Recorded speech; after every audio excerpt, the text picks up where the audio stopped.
Okay, here's a good question, one that a lot of people, I think, wonder about, although they may not leave a question like this under the comments. But this person says, I was under the understanding that once you go a certain amount of years eating, for instance, a keto diet, and keeping your blood sugar down and getting your A1C down, that eventually one day you could go back to eating a higher carb meal and not spike so much. However, listening to you, it sounds like I'd have to eat like this the rest of my life and never be able to eat the higher carb foods. So I would actually never be cured of pre-diabetes. There's a lot to say about that. I could spend a long time on that. I would say this, that sometimes the idea of eating normal is just unrealistic, because what they're really talking about is eating like I used to before I really realized I had blood sugar problems.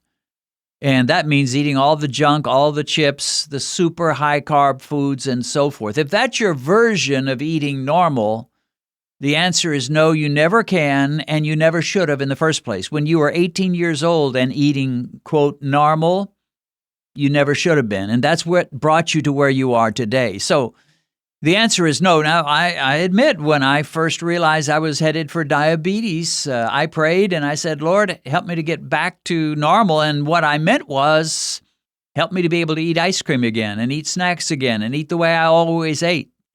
And that's not going to happen because, first of all, that's not even normal. That is eating excess carbs. Now, if you mean by eating carbs that there will come a time where you may be able to get away with more natural carbs, I would say that can be the case. Sometimes if you go too far over the line into diabetes and then you pull back by a very low-carb diet, you may find that the minute you increase the carbs for very long, you'll head back to the border of diabetes and you'll just realize, hey, the rest of my days, I'm just not going to be able to eat very many carbs. Now, some people can.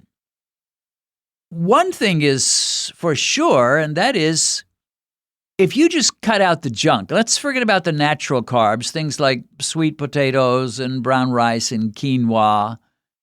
Let's say you continue to eat those, but you cut out all the chips, all the sugary desserts, the ice cream, the cake, the pies, the candy of all kinds, the soda, the fruit juice, which is not natural. So don't ever think of fruit juice as being natural. It is not natural. It has been concentrated to the point where almost all that's left is a little flavor and a lot of sugar.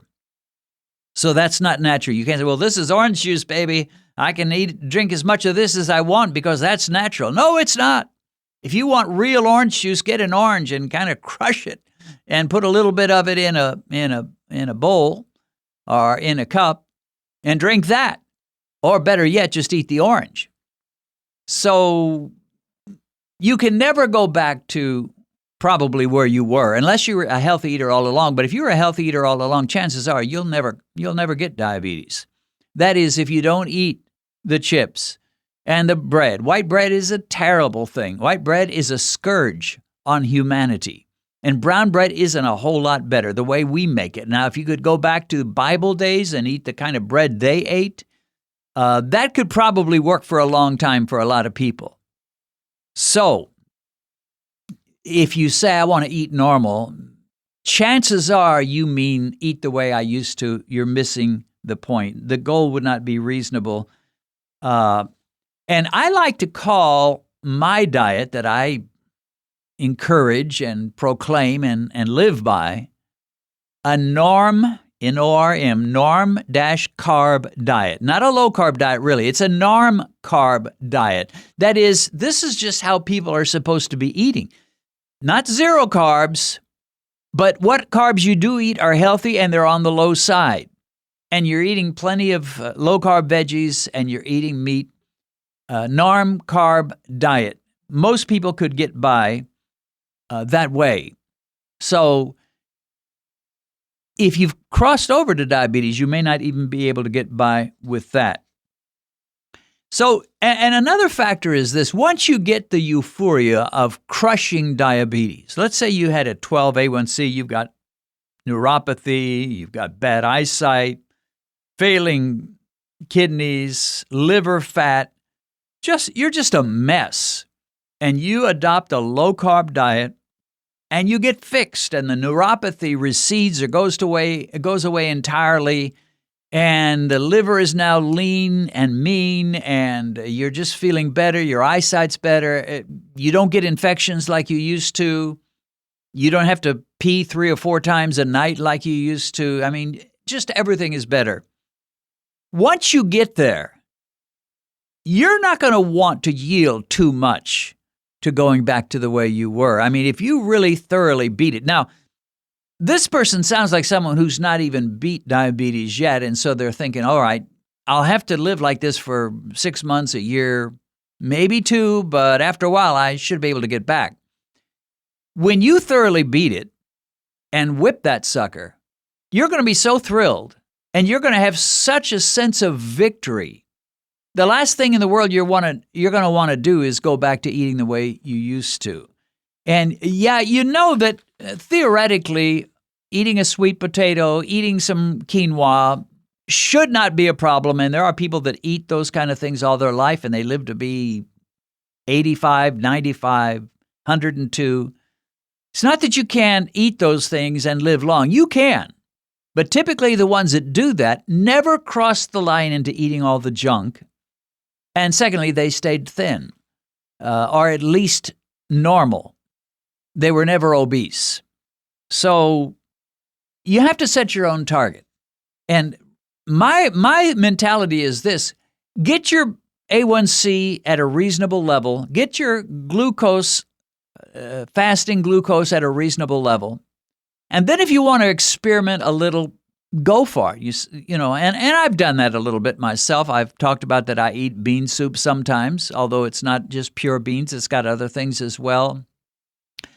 And so it's not that you can't experiment a little bit, but you're not going to want to go back to that super, super high carb lifestyle and diet if you have whipped diabetes thoroughly. Now, if you've just kind of barely conquered it, then maybe you will.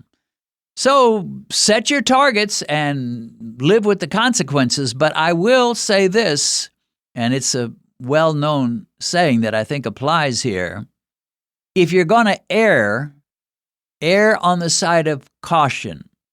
Better to be a little bit too conservative in your diet and avoid all the complications and the nasty stuff and the infections and the possibility of amputation and so forth. Better to be a little bit too conservative than to be a little bit too liberal in what you allow yourself to eat and then find out, to your dismay, you're in serious trouble. So it's your body. You've only got one. You don't have a spare. Treat it well. Live on the conservative side of life, and that applies not just to your diet. And if you have to err on the side of caution. If you've recently been diagnosed with diabetes and you've just discovered this channel, let me recommend that you go to our uploads page, which will give you access to every diabetic video we've posted since we began. As you work your way through all our videos, I believe you'll find the help you need. A link to our uploads page is in the description.